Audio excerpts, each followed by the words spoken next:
The 20th of December, 1943, 1447 hours, 23,000 feet above Bremen, Germany.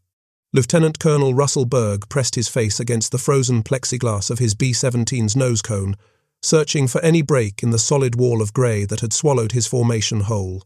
Ice crystals formed on his oxygen mask with each exhale. Below him, somewhere in that impenetrable blanket of cloud, lay the Focke-Wulf aircraft factory, target for today, invisible as a dream. Navigator to pilot, Berg's voice crackled through the intercom. We're over the IP, but I've got nothing. Absolutely nothing. Can't see the ground. Can't see the river. Can't see a goddamn thing. In the pilot's seat, Major James Stewart, not the actor, but another Stewart who'd earned his own kind of fame this day, gripped the yoke tighter. Behind them, 47 other flying fortresses held formation in the milk-white void, tons of high explosive hanging useless in their bomb bays. They'd flown 6 hours through flak and fighters to reach this moment of supreme futility. We could drop on estimated position, the bombardier suggested, knowing even as he said it what that meant. Estimated meant guessing. Guessing meant their bombs would fall on farmland, on villages, on everything except what mattered. The Focke-Wulf plant would keep building fighters. More American boys would die because of those fighters. All because of clouds. Stewart was about to give the abort order, the third mission this week scrubbed due to weather, when a voice cut through the intercom static. It belonged to Technical Sergeant William Crum, stationed in what the crew had taken to calling the radar belly. Mickey operator to navigator. I've got the target, clear as day on my scope. Bearing 270, range 4 miles. I can walk you right onto it. Berg twisted in his cramped compartment to look back at where Crum hunched over a green phosphorescent screen, watching ghostly shapes scroll past, shapes that revealed what no human eye could see. The H-2X radar system, bolted like a tumour to the bomber's underside, was painting a perfect map of the invisible world below. You're sure? Berg asked. I'm looking at the river bend, the rail yards, and that distinctive L-shaped complex. Factories coming up in 90 seconds. Get ready to toggle. This was the moment when the nature of strategic bombing changed forever. Not with a revolutionary new bomb or a faster aircraft, but with something far more fundamental, the ability to see through the veil that had protected Germany for 3 years of war. The clouds that had been Nazi Germany's most reliable ally were about to become irrelevant. Berg watched his instruments as Crum called out corrections. Come left 2 degrees, steady, 10 seconds to release. 5, 4, 3, 2, 1, bombs away. The fort lurched upward as 6,000 pounds of destruction fell into the grey void. No one could see where they went. But 30 seconds later, through gaps in the lower cloud deck, orange flashes bloomed, exactly where the Focke-Wulf factory stood, or had stood. This was the revolution that radar engineer Luis Alvarez and his team at MIT's radiation laboratory had promised, the power to fight a weather-blind war with electronic eyes. They called it H-2X, short for H-2S, Mark X, though everyone who flew with it knew it by its nickname Mickey, like a Disney character bringing magic to the brutal arithmetic of strategic bombing. The story of Mickey began not in the skies over Germany, but in the basement of Building 24 at MIT, where some of America's brightest minds had gathered to solve an impossible problem. The 8th Air Force was hemorrhaging aircraft and crews, not primarily to enemy fighters or flak, but to something far more mundane and infinitely more frustrating, European weather. In 1942 and early 1943, bomber crews could only attack targets they could see. This meant that during the European winter, with its near-constant cloud cover, precision bombing became a grotesque lottery. Entire missions would launch, fly hundreds of miles through deadly airspace, only to turn back without dropping a single bomb because clouds obscured the target. The lucky ones made it home with just the fuel burned and nerves frayed. The unlucky ones got caught by fighters or flak during these futile journeys, dying for literally nothing. The statistics were damning. Between November 1942 and March 1943, weather aborted or severely compromised 60% of all strategic bombing missions. Each scrubbed mission meant targets survived, production continued, and the war dragged on. General Karl Spaatz, commander of U.S. Strategic Air Forces in Europe, put it bluntly in a memo to Washington. We can defeat the Luftwaffe, we can destroy German industry, but we cannot defeat the weather. Unless this problem is solved, strategic bombing as a war-winning strategy is dead. Into this crisis stepped a solution so elegant it seemed almost inevitable in hindsight. If you can't see through clouds, use something that can. Radio waves, unlike light waves, pass through water vapour as if it weren't there. The British had already developed a primitive ground-mapping radar called H2S, but the American version would need to be lighter, more powerful, and most importantly, simple enough for a terrified 22-year-old sergeant to operate while being shot at over enemy territory. The man tasked with performing this miracle didn't look like a wizard. Luis Walter Alvarez stood 5'9" in his socks, wore thick glasses, and had a habit of absent-mindedly chewing pencils while thinking. But in the spring of 1943, inside MIT's radiation laboratory, he was attempting something that bordered on sorcery, teaching machines to see through clouds. The problem isn't the theory, Alvarez explained to his team during a late-night session in April. Coffee cups littered the workbench, alongside vacuum tubes, magnetrons, and classified British blueprints. Radio waves bounce off solid objects and return to the source. We've known this since Hertz. The problem is resolution.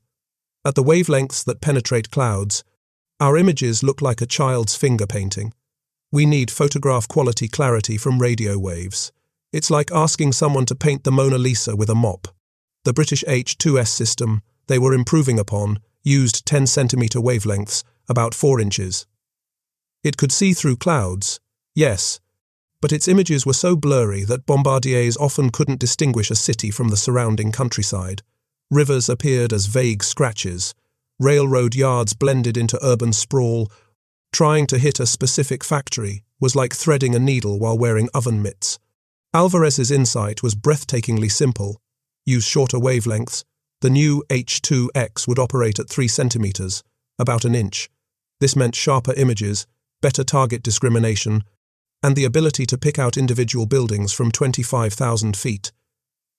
It also meant engineering challenges that made grown men weep. 3-centimetre waves require precision we've never achieved before, said George Valley, Alvarez's deputy, during one particularly frustrating test. The magnetron, the device that generated the radar waves, kept burning out after just a few hours of operation. We're pushing electrons through cavities measured in fractions of millimeters. One microscopic imperfection, and the whole thing becomes a very expensive paperweight. The pressure was crushing. Every week of delay meant hundreds of bombers flying blind, thousands of tons of bombs wasted, and most importantly, young men dying for no strategic gain.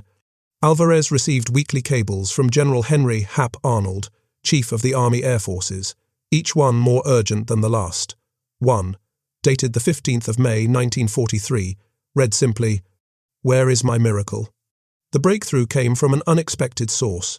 Dorothy Walcott, one of the few women engineers at RadLab, noticed something while reviewing failed magnetron tests. The devices weren't actually failing.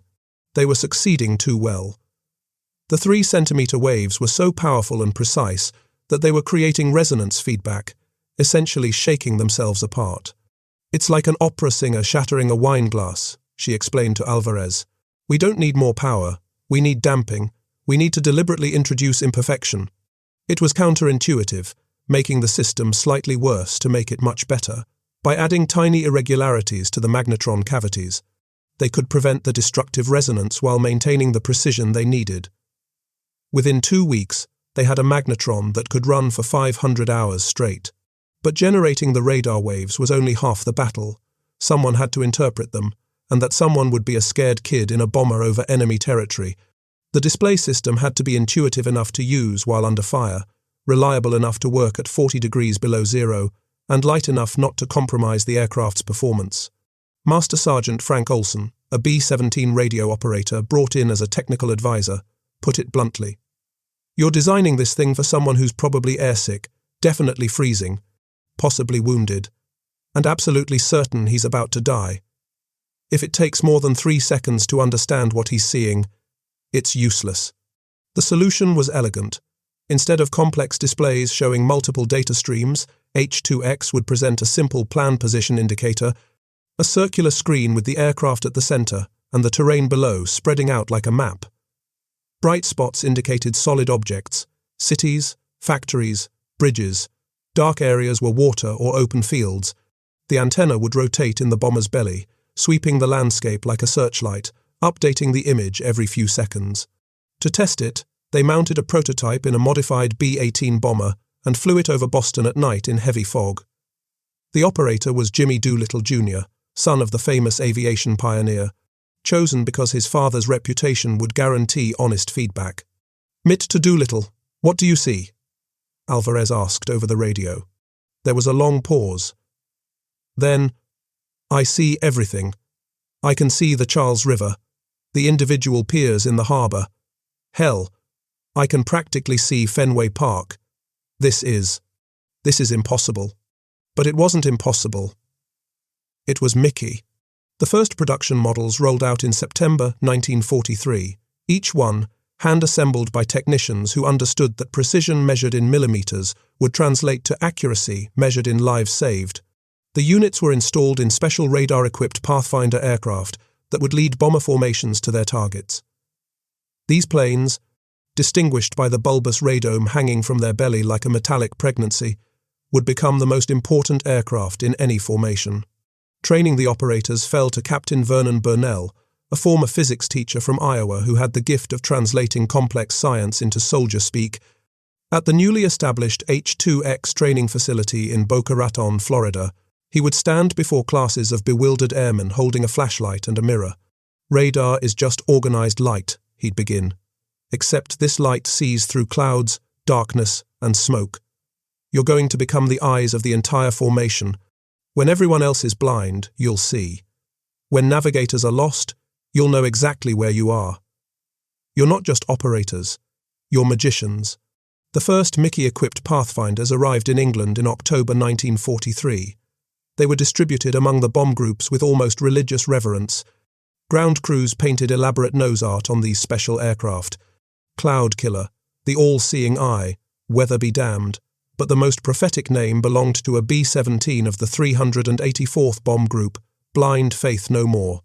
The 3rd of November 1943, Wilhelmshaven Naval Base, German North Sea coast. The target had been selected specifically because it would be impossible to hit using conventional methods. The port city lay beneath what meteorologists called a permanent inversion layer, a ceiling of clouds that rarely lifted above 2,000 feet, even in summer. In November, it was like trying to bomb the bottom of the ocean. First Lieutenant Robert Satterfield, lead Mickey operator for the 482nd Bomb Group, hunched over his scope in the freezing belly compartment of Eager Eagle, the mission's lead Pathfinder. Around him, 139 B-17 seconds and B-24 seconds droned through solid overcast at 21,000 feet. Not a single bombardier in the formation could see anything but grey. "Mickey to lead navigator," Satterfield called. "Initial point in 60 seconds. I've got good returns. The coastline looks like a torn piece of paper, exactly like the recon photos." This was the first major test of H-2X in combat conditions, not just supporting visual bombing, but replacing it entirely. If Mickey failed today, the entire strategic bombing campaign would have to be reconsidered. General Frederick Anderson, commanding the 8 Bomber Command, had told them before takeoff, "Gentlemen, you're not just dropping bombs today, you're dropping the future." In Washington, Luis Alvarez sat in a Pentagon briefing room, waiting for word. He'd been summoned from MIT to explain to the Joint Chiefs what his invention could and couldn't do. Admiral Ernest King was skeptical. "You're telling me a sergeant looking at a television screen can see through clouds better than a trained bombardier looking through a Norden bomb sight?" "Not better, Admiral. Different. The bombardier sees details when he can see at all. Mickey sees always, but in a different spectrum. It's like, imagine if we could fight submarines by seeing their heat through the ocean. That's what we're doing with ground targets through clouds." Back over Wilhelmshaven, Satterfield was proving Alvarez's point. On his scope, the port city materialized as a constellation of bright returns against the darker sea. The submarine pens appeared as distinctive rectangular signatures. The rail yards showed as parallel lines converging at the station. Even the individual wharves were visible as finger-like projections into the harbour. 30 seconds to release, he announced. Formation. Slave your releases to lead ship. This was the revolutionary aspect of Mickey. One radar-equipped aircraft could guide an entire formation. The other bombers would drop when the Pathfinder dropped, trusting entirely in that green phosphorescent screen in the belly of one plane. Technical Sergeant Anthony Russo, ball turret gunner in Eager Eagle, had been temporarily assigned to help Satterfield manage the equipment. He watched the lieutenant work, calling out corrections with the calm precision of a surgeon.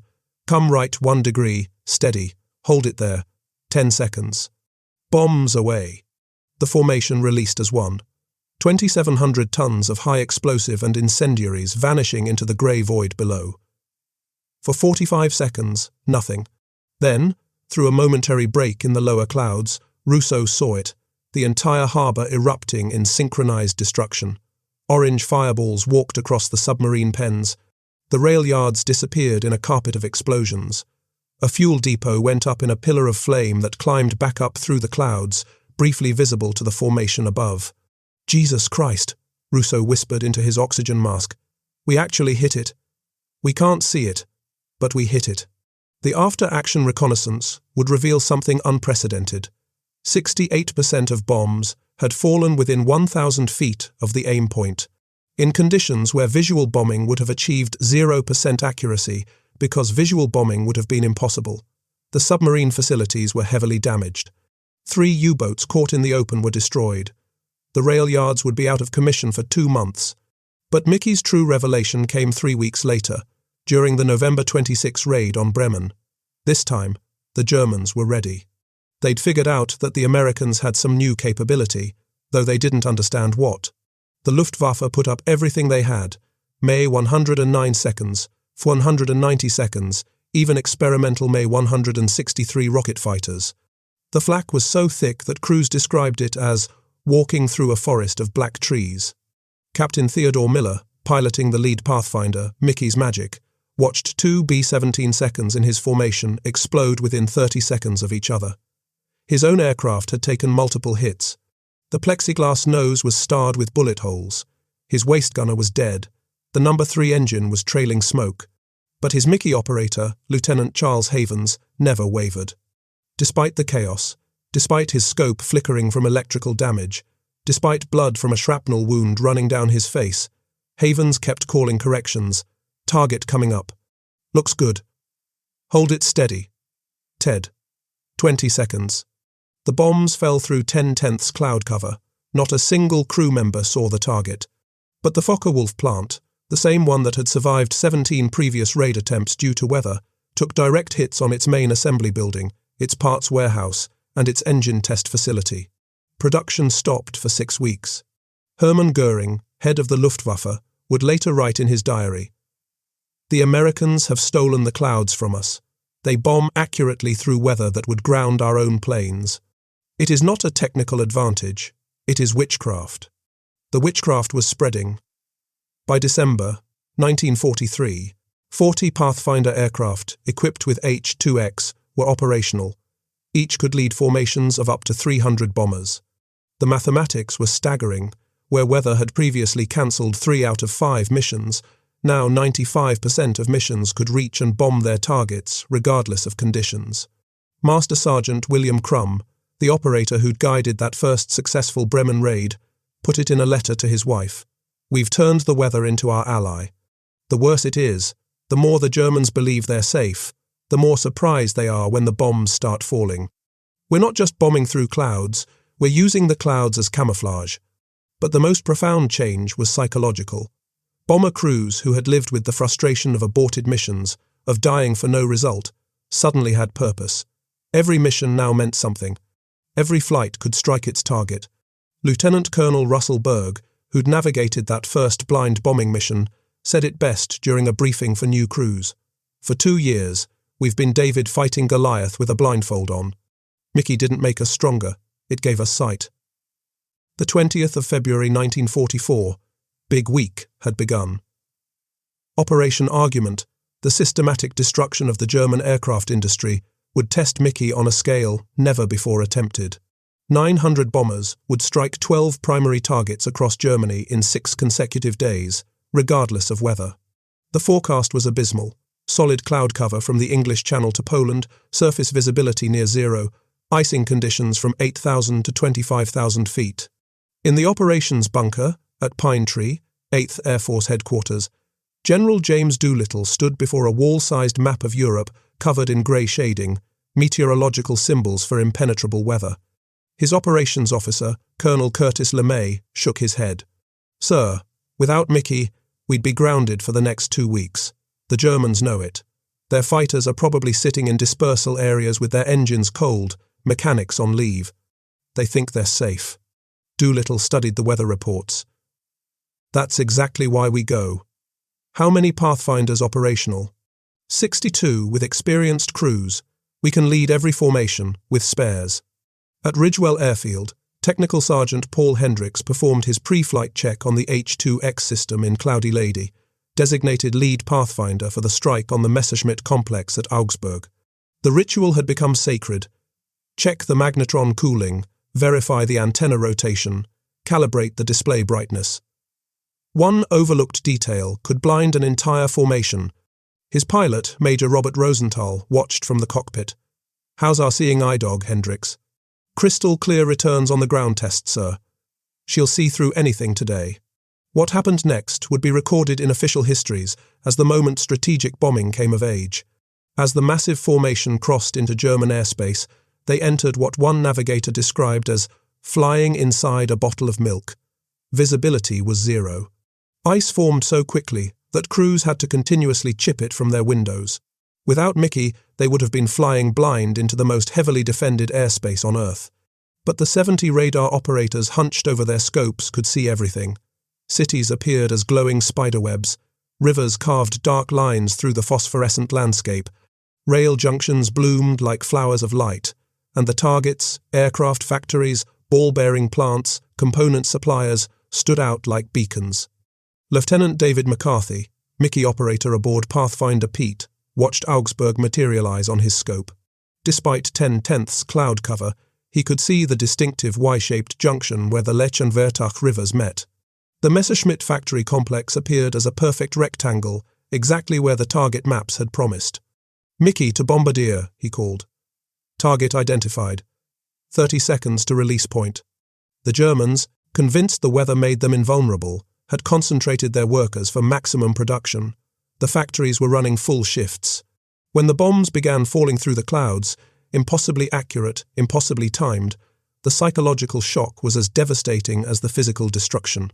Luftwaffe pilot Johannes Steinhoff, who survived the war, later wrote, "We scrambled our fighters into that soup, but it was madness. We couldn't see the bombers, but somehow they could see the ground. We lost 12 aircraft to collisions trying to find enemies who were bombing accurately through clouds we couldn't even fly in safely." The numbers from Big Week staggered both sides. In 6 days of continuous operations, with visibility never exceeding 3 miles and often zero, American bombers dropped 10,000 tons of ordnance with an accuracy that matched clear weather raids. German aircraft production dropped 40%. More importantly, the Luftwaffe lost 355 fighters trying to intercept formations they could barely find, while the bombers, guided by Mickey, never deviated from their routes. But the technology extracted its own price.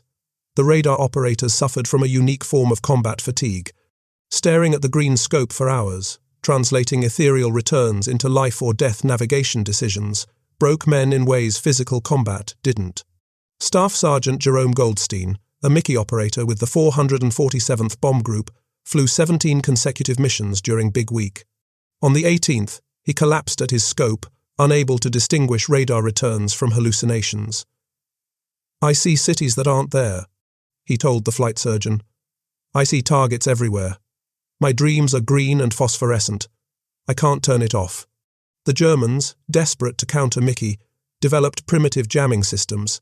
They broadcast noise on radar frequencies, dropped chaff to create false returns, even tried mounting their own radar on night fighters to home in on H-2X emissions. Nothing worked. Alvarez's team had anticipated countermeasures, building in frequency hopping capabilities and filters that cleared jamming like wiping fog from glass. Dr. Ernst Zimmermann, chief of German radar development, admitted in a post-war interview, "We called it Amerikaner Zauber, American magic. We understood the physics, but their execution was generations ahead.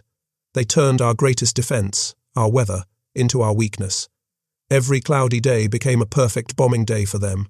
The transformation was complete by March 1944. Mickey-equipped Pathfinders were leading raids of unprecedented accuracy in weather that would have grounded operations just 6 months earlier. Cities that had considered themselves protected by persistent cloud cover, Berlin, Hamburg, Munich, found themselves under precision attack in the worst winter storms. General Karl Spaatz, in a cable to Washington, captured the revolution. H2X has given us possession of the skies, not just when we can see them, but always. We now own the weather. Germany's industrial base has no sanctuary, no respite, no hope of protection from nature. We can strike with precision every hour of every day. The statistics bore him out. In the 6 months before Mickey's deployment, weather had cancelled or compromised 60% of missions. In the 6 months after, that number dropped to 8%. Bomb accuracy in poor weather improved by 400%. Most tellingly, bomber losses decreased. The ability to maintain course and formation even in clouds meant fewer aircraft wandering into flak concentrations or fighter ambushes. Technical Sergeant William Crum, the operator who'd guided that first revolutionary Bremen raid, flew his 50th mission on the 6th of March 1944. As his B-17 approached Berlin through solid overcast, he watched the capital of the Third Reich appear on his scope like a vast constellation. "It's beautiful, in a terrible way," he told his crewmates. "All those lives down there, that whole city, reduced to dots of light on my screen. I press a button, call a heading, and thousands of tons of explosives know exactly where to fall. We've made weather irrelevant. We've made hiding impossible." He paused, then added, "God help whoever we fight next. They won't be able to hide in storms anymore." The 25th of April, 1945. The war in Europe had 2 weeks left. In the ruins of Munich, Luftwaffe General Adolf Galland stood in what remained of the Bayerische Flugzeugwerke factory, watching American engineers examine a captured German radar set. The Americans seemed almost disappointed by what they found. Crude magnetrons, primitive displays, technology that was years behind Mickey. "You want to know how we lost?" Galland asked Colonel David Griggs, the American technical intelligence officer documenting German radar development. "Look up." Above them, through the shattered roof, B-17 seconds were visible through breaks in the clouds, heading east toward remaining targets in Czechoslovakia. Even now, with the war essentially over, they flew with perfect precision through weather that had once been Germany's shield. "We lost the moment you learned to see through clouds," Galland continued. "Everything else, the fighters, the flak, the tactics, none of it mattered once you could bomb us in any weather.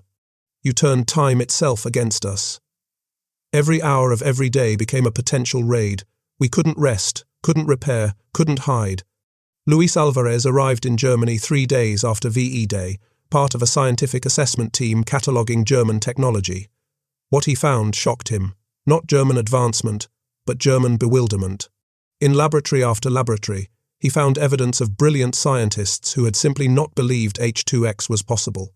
At the Telefunken research facility, he met Dr. Wilhelm Runge, Germany's leading radar theorist. Runge showed him calculations proving that 3-centimeter radar couldn't provide the resolution the Americans had achieved. Alvarez studied the equations. "You forgot to account for signal processing. We don't just receive the radar returns, we interpret them, filter them, enhance them. The human operator is part of the system." It was the key insight the Germans had missed. They'd seen radar as pure technology. The Americans had seen it as a human-machine partnership. Every Mickey operator had been trained not just to read the scope, but to think like the radar, to interpret patterns, to see through the electronic noise to the reality beneath. Staff Sergeant Jerome Goldstein, recovered from his breakdown, was part of the occupation force teaching German scientists how Mickey worked. The irony wasn't lost on him. 6 months ago, I was dropping bombs on these men's cities. Now I'm showing them how we did it. They look at me like I'm revealing magic tricks. But the magic had cost more than anyone initially understood.